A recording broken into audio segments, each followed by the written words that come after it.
everybody. Welcome to the National Real Estate Post NRP Daily here with Kimber White from the National Association of Mortgage Brokers. Kimber, before we get started, need to just remind everybody that Carl does have this really great Facebook training on how to upload your databases to Facebook. And then when you do advertising, it just goes to those people. So like your past clients, if you're a loan officer, the real estate agent you want to work on, it really works great. We do it at NREP. I learned it from Carl. We do it at NREP with our list, and it's just so much more effective to get in front of the people that you want to talk to. He's got a great training on it, absolutely free. Click the banner you see on your screen right down below and get your databases uploaded to Facebook and reach out to them that way. It's going to be way more effective way to get that done. So the banner's right below this video or over on your right. With that, let's go ahead and start talking to Kimber over at the National Association of Mortgage Brokers. Kimber, you know, we were obviously talking a little bit offline before we started, and one of the things that we talked about is coming up. First of all, Biden. The Biden administration looks like they're coming in, right? Yep. And so we had talked about that last week, what that might mean. But you had brought up a couple of other points I think that are interesting. That could be affecting us going forward in 2020. You talked about the possibility of a vaccine, the possibility of another shutdown, and current status of our pipelines. Just on Friday, I had Barry pointing out that 50% of all mortgages are under 4% on their interest rate right now. So just a little bit of an uptick in rates can change a lot of things for pipelines. Let's just kind of tackle it all real quick. What are you thinking? Well, it looks like, even though the current administration hasn't accepted that we're going to have a Biden-Harris presidency, as of yesterday, their health group, their COVID consulting, has basically said the only way to stop this is a shutdown for 4 to 6 weeks nationally. That was his top advisor. That's it. So they're talking a complete national lockdown. National shutdown. Everything. Yep. 4 to 6 weeks. Yep. Nobody go outside. Nobody talk to anybody for 4 to 6 weeks. That would have really big effects on it.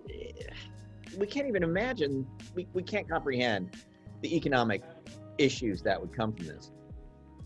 We can't. But this is something that I was worried about under this administration. Whether he listens to it, I don't know. But are we prepared for that? Are we prepared in our industry?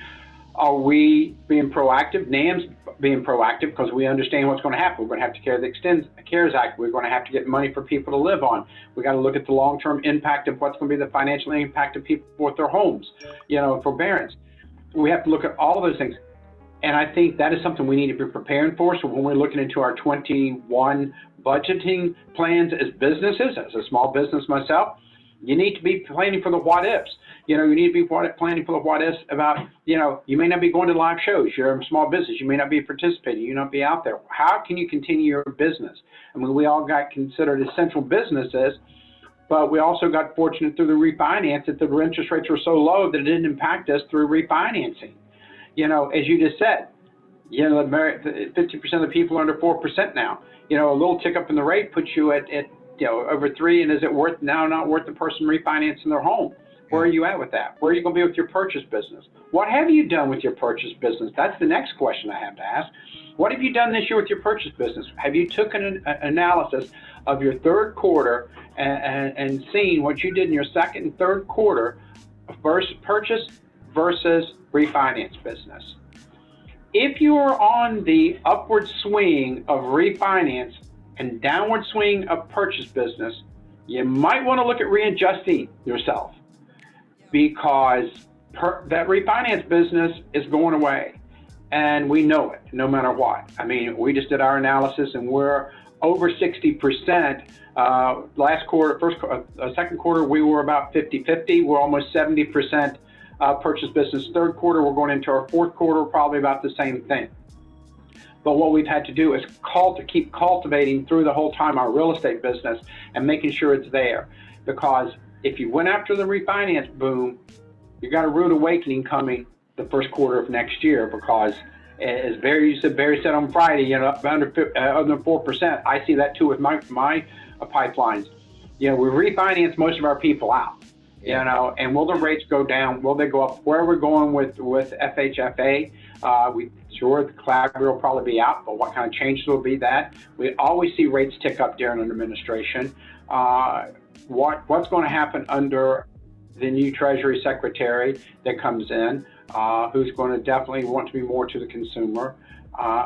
All of these things, we need to be looking at our business model and ourselves going forward. And we need to start looking now because, you know, you're looking at 65 days away from a Biden presidency, probably. I mean, look, it looks like it.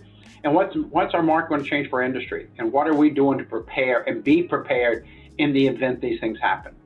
So a couple things I want to just run past you real quick. So just to be clear to everyone watching, Kimber White, President, National Association of Mortgage Brokers, 30-plus year veteran mortgage broker, pure mortgage broker. It's what he's always been. Active right now. You heard his pipeline stats. What have you guys done and what have you done? What would you recommend? I guess it would be the same thing. You know, what have you guys done to maintain those really impressive purchase to refi ratios through the biggest refi boom that's ever been seen in the history of the world? And, you know, obviously I'm curious how you maintain that because, you know, anybody who doesn't have that ratio, because there's a lot of people that are probably 70-30, you know, 75-25. I bet you there's a lot that are 80-20, 90-10. Yeah. So, you know, how did you manage that through all this? Well, first thing is you've kept up with your client base to begin with. Whether it was your realtor partners, you made sure that you made them still feel the most important, and you did not forget them. You did not put your refinances before your purchase. You partnered with wholesale partners that actually made sure that purchase business came first. I left some wholesale partners because they forgot that when the gravy train stops running, what's left is your purchase business that's always been there in my 30-plus years. And I made sure that we kept the follow-up and we kept being there for that partner and for that person. And we put ourselves out there saying, look, you know what, guys, our purchase business comes first. You know what, to that realtor, it's there. We just seem to forget it. And I got several new realtors through the refinance boom, thanks some of you, because you forgot that you got the easy gravy, but what you forgot is that you had to cut the meat and do the work and keep that up because the gravy's going. And your meat and potatoes is always your purchase business. And that's how I kept up with it, making sure that we have a marketing assistant. He became a loan officer, that he followed up. He did the leads. He did the marketing. He called any leads that the realtors sent in. He let the realtors know that he would keep marketing for them and sending it out. He also called any past clients and said, are you buying? Are you ready to move? Are you ready to move up? Any referrals for us? Our networking. We networked a lot just by doing social media, network with people know who were referring back and forth. But the biggest thing was communication. Being that person that made sure that you closed your purchases first, and you worked with wholesale partners that cared about closing purchases first, and you didn't fall in that black hole of 60, 90 days because of pricing. Sometimes you took a pricing cut and you had to deal with that to get your service. But in the end, it has to be, you have to look at what are you doing to make sure that that partner is being taken care of, because that purchase business is going to keep coming back when that refinance business is gone.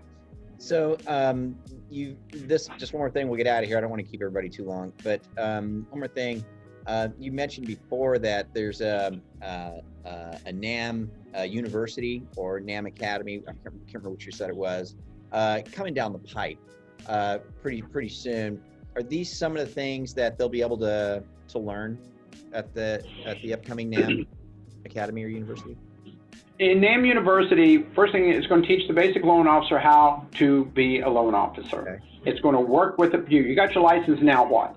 But then for the master, the seasoned, the experience, we are going to teach classes. Hey, how to retain business? How do I get business? How do I do different programs? How do I expand my market? How do I expand my reach? And that is something else that we've done, is expanded our reach through VA, through reno loans, because there's a lot of reno going on. Those are the type of things. How do I market? That is marketing classes that we're going to have. How do I do social media? You just mentioned loading stuff from Carl White's social media. Those are the things that you'll be able to learn through NAMB University. along with the mortgage loan officer, the concierge that we started up. And the concierge, for that reason, you have a question on a purchase or whatever, you can be out of the gate before someone else is trying to find the answer. Maybe you find a solution that someone else didn't have for that purchase loan.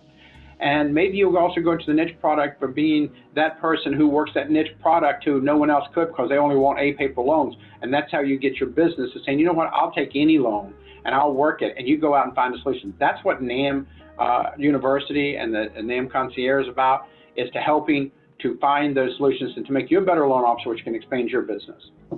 Great stuff. Kimber White, President, National Association of Mortgage Brokers. We will see you next week, Kimber. Thanks for everything. Yeah, next week. Thanks so much. Yeah, keep us posted on what's going on out there, up on the hill, man. That's why we tune in. We want to know what's going on. So, guys, do us a favor, leave us comments down below if you can. Forward, share, and subscribe. And don't forget, it's a lot easier to get our show delivered to you every day if you just get our mobile app, which you can do like this. Download the National Real Estate Post mobile app today. Available on Apple Store and Google Play. Just search National Real Estate Post.